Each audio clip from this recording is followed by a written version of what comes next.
Hello friend, कैसे हैं आप लोग। तो आज हम पढ़ने वाले हैं क्लास 10th इकोनॉमिक्स चैप्टर 5 है। चैप्टर का नाम है रोजगार एवं सेवाएं।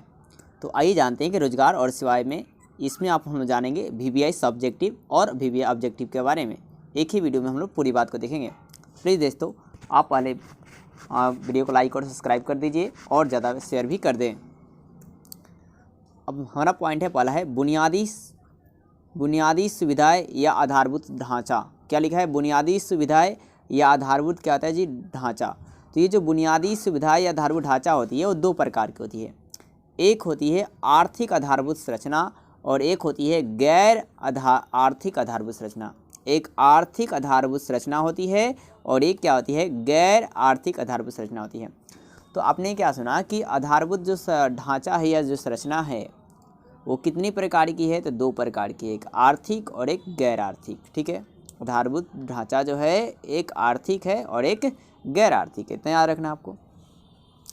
अब आर्थिक में दोस्तों है क्या कि इसके निम्नलिखित चार प्रकार हैं। एक वित्त है यानी कि फाइनेंस, और दूसरा आपका ऊर्जा है, और तीसरा यातायात ट्रांसपोर्ट है, और चौथा जो है संचार यानी कि कम्युनिकेशन है।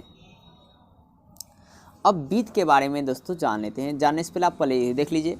और फिर आपका गैर आर्थिक का एक शिक्षा है, नागरिक सेवाएं है, और क्या है? स्वास्थ्य है। चलिए बारीकी से हम एक एक करके आपको बताता हूँ। पहला हमारा है फाइनेंस, यानी कि वित्त क्या होता है।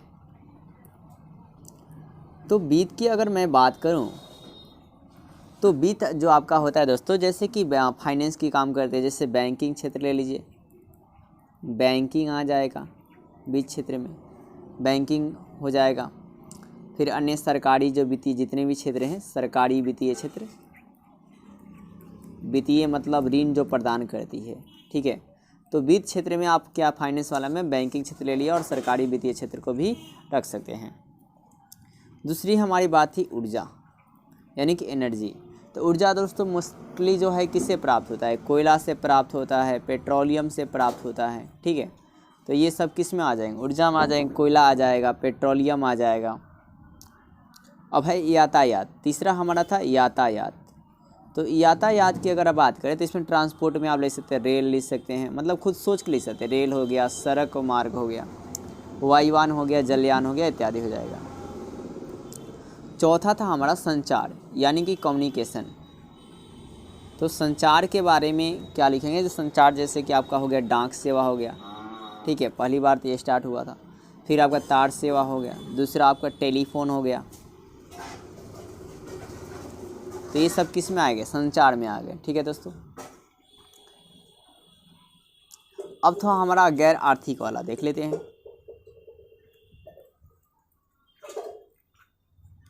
तो गैर आर्थिक में मैंने आपको क्या बताया? पहली बात बताया था शिक्षा। तो शिक्षा आप देखेंगे कि मिडिल क्लास होती है, एक हाई स्कूल होती है। तो मतलब एक मध्य स्तरीय शिक्षा होता है और एक उच्च स्तरीय शिक्षा होता है। उसके बाद और भी यूनिवर्सिटी होती है, मतलब विश्वविद्यालय की शिक्षाएं होती है, अन्य शिक्षा ले सकते हैं। और इसमें आपको टेक्नोलॉजी भी ले सकते हैं, टेक्नोलॉजी शिक्षा भी होती है। तो शिक्षा में आप यही लिख सकते हैं दोस्तों कि वो जो आपका शिक्षा है एक माध्यमिक शिक्षा होता है, एक माध्यमिक शिक्षा होता है, एक उच्चतर शिक्षा होती है, और आपका एक तकनीकी शिक्षा होती है, टेक्नोलॉजी शिक्षा होती है। बस अब हेल्थ की बात करें हम, नागरिक सेवाएं की बात करें, तो नागरिक सेवाओं में आप देख सकते हैं कि नागरिक सेवाएं जो है तो कुछ नहीं, सामाजिक जितना सफाई जो भी सब है ये सब किस में आता है? सफाई का काम ले लीजिए, ये सब क्या है? नागरिक सेवाएं हैं, यानी कि सिविल सर्विस है। ठीक है, सामाजिक जो सफाई होता है। अब एक था हमारा स्वास्थ्य यानी कि हेल्थ। तो हेल्थ में आप क्या लेंगे? हेल्थ जो आपका इसमें हो जाएगा अस्पताल हो जाएगा, अस्पताल लिख सकते हैं, प्राथमिक स्वास्थ्य केंद्र लिख सकते हैं, नर्सिंग होम लिख सकते हैं, इत्यादि लिख सकते हैं। अब हमारे दोस्तों आर्थिक विकास के क्षेत्र।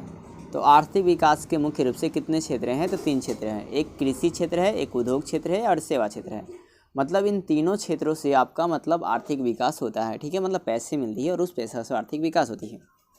कृषि क्षेत्र में जिसमें आप लोग खेती करते हैं वो सब क्या होगा? कृषि क्षेत्र वाला, जिसमें कपास की खेती की जाती है, अफीम की खेती की जाती है, दाल की खेती की जाती है, मक्का की खेती की जाती है, इत्यादि।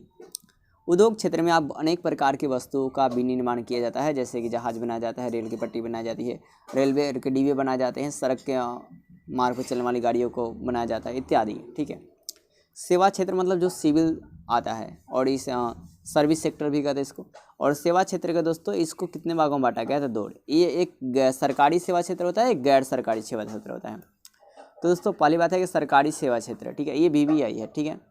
तो सरकारी सेवा क्षेत्र जिसमें मतलब सरकार को चलाती है उसे क्या बोलते हैं? सरकारी सेवा क्षेत्र कहते हैं।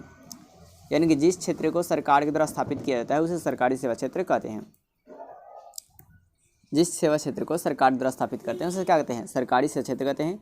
पहला जैसे सैन्य सेवा हो गया, रेल सेवा हो गया, वायुयान सेवा हो, स्वास्थ्य सेवा हो गया, वित्त सेवा हो गया, और अन्य सरकारी सेवाएं जो हैं ये सब सरकारी सेवा हैं। इसके अलावा दोस्तों है क्या? शिक्षा सेवा है, बस सेवा है, कृषि सेवा, अभियंत्रण सेवा, बैंकिंग सेवा है। इन सभी सेवाओं को क्या करता है? सरकारी सेवा दिया जाता है। कुछ इसमें प्राइवेट भी होते हैं जो कि अर्ध होते हैं। अब है क्या? गैर सरकारी सेवा क्षेत्र, जैसे बैंकिंग सेवा हो गया, दूरसंचार क्षेत्र हो गया, यातायात सेवा मतलब ट्रांसपोर्ट, फिर स्वास्थ्य सेवा हो गया, रोजगार स्वरोजगार सेवा, अन्य गैर सरकारी संस्थाएं भी होती हैं। और दोस्तों बाह्य स्रोत यानी आउटसोर्सिंग क्या होता है? देखिए दोस्तों, जब बहुराष्ट्रीय कंपनी, क्या सुना? जब बहुराष्ट्रीय कंपनी या अन्य कंपनियां संबंधित नियमित सेवाएं एवं स्वयं अपनी ही कंपनियों के बजाय किसी बाह्य विदेशी संस्थाओं समूह से प्राप्त करती है तो उसे बाह्य स्रोत कहते हैं। मतलब है क्या कि जब कोई कंपनी क्या करती है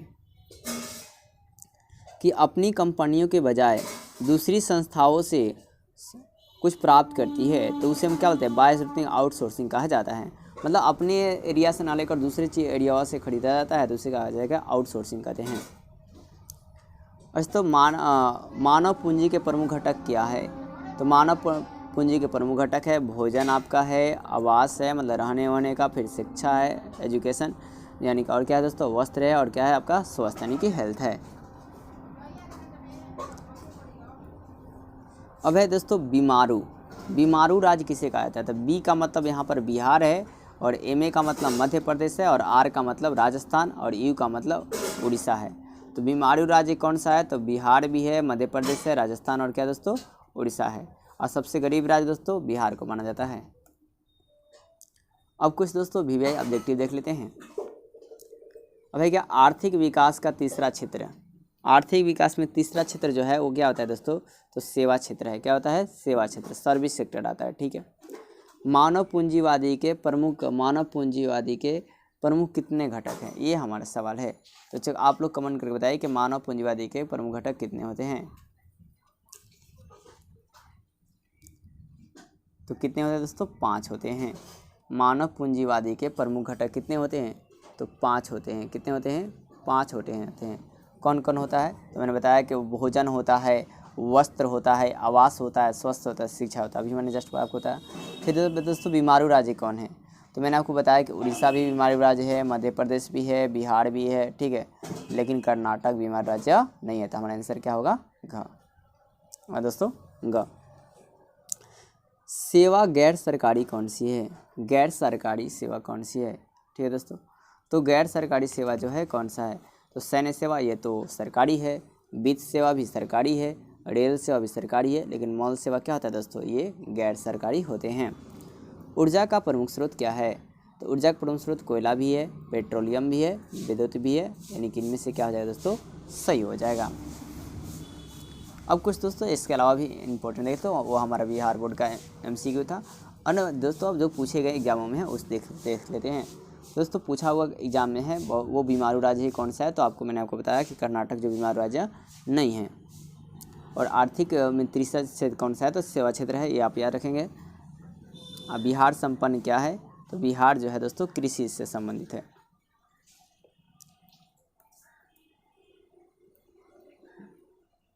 बिहार का जो संबंध है ज़्यादातर दोस्त यहाँ के लोग क्या करते हैं? कृषि करते हैं। ठीक है। ज़्यादातर लोग यहाँ के क्या करते हैं? तो कृषि करते हैं।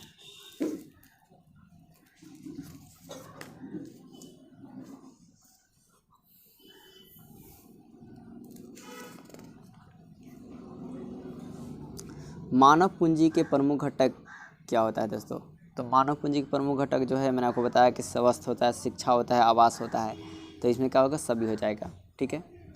मानव पूंजी के निर्माण के घटक, क्या सुना आपने, मानव पूंजी के निर्माण घटक क्या होते हैं, स्वास्थ्य भी होता है, आवास भी होता है, शिक्षा भी होता है और सभी है। विदेश में देशों की कार्यशील जनसंख्या अधिकांश कार्यरत रहता है।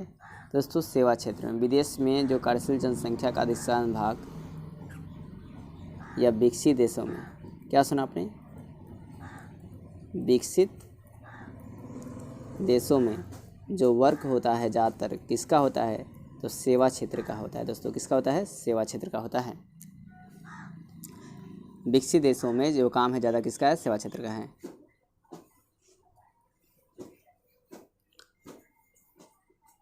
अब है दोस्तों कि आर्थिक विकास क्षेत्र से संबंधित नहीं होता है कौन, तो सहकारी जो क्षेत्र है वो आर्थिक विकास से नहीं संबंधित होता है।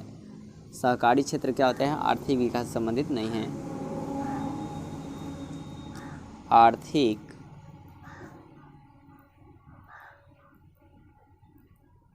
विकास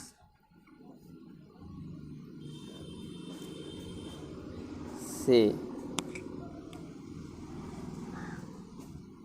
संबंधित नहीं है दोस्तों को, तो कौन सा नहीं है, तो कौन नहीं है आप याद रखेंगे, तो सहकारी क्षेत्र कौन नहीं है, सहकारी क्षेत्र, सहकारी क्षेत्र आप स्क्रीनशॉट लेंगे।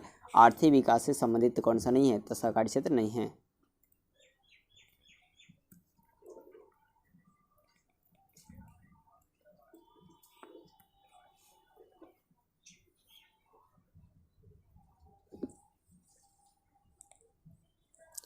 दोस्तों नरेगा जो कार्यक्रम था वो किनके नाम से जोड़ा गया था, याद रखिएगा, तो महात्मा गांधी के नाम से जोड़ा गया था। नरेगा जो कार्यक्रम था, मैंने आपको पीछे के वीडियो में अगर इसके बारे में जानना चाहते हैं तब देख सकते हैं। नरेगा एक योजना है जिसमें रोजगार दिया जाता था, तो नरेगा जो है गांधी जी के नाम से जोड़ा गया था। नरेगा किसके नाम से जोड़ा गया था, गांधी जी के नाम से जोड़ा गया था। छिपी रोजगारी पाई जाती है, तो छिपी रोजगारी में याद रखिएगा, छिपी रोजगारी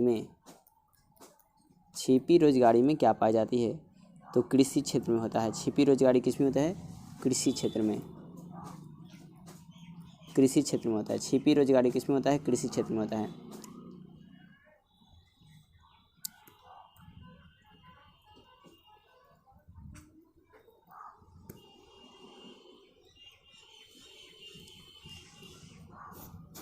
दोस्तों नरेगा जो है वो आपका कहाँ शुरू हुआ था, तो याद रखिएगा आंध्र प्रदेश से। नरेगा कहाँ शुरू हुआ था, तो आंध्र प्रदेश से शुरू हुआ था। नरेगा कहाँ शुरू हुआ था, आंध्र प्रदेश से। उम्मीद करता हूँ दोस्तों आपको वीडियो पसंद आया होगा। वीडियो पसंद है दोस्तों ज़्यादा से ज़्यादा शेयर कीजिए और ज़्यादा से ज़्यादा लाइक कीजिए। धन्यवाद।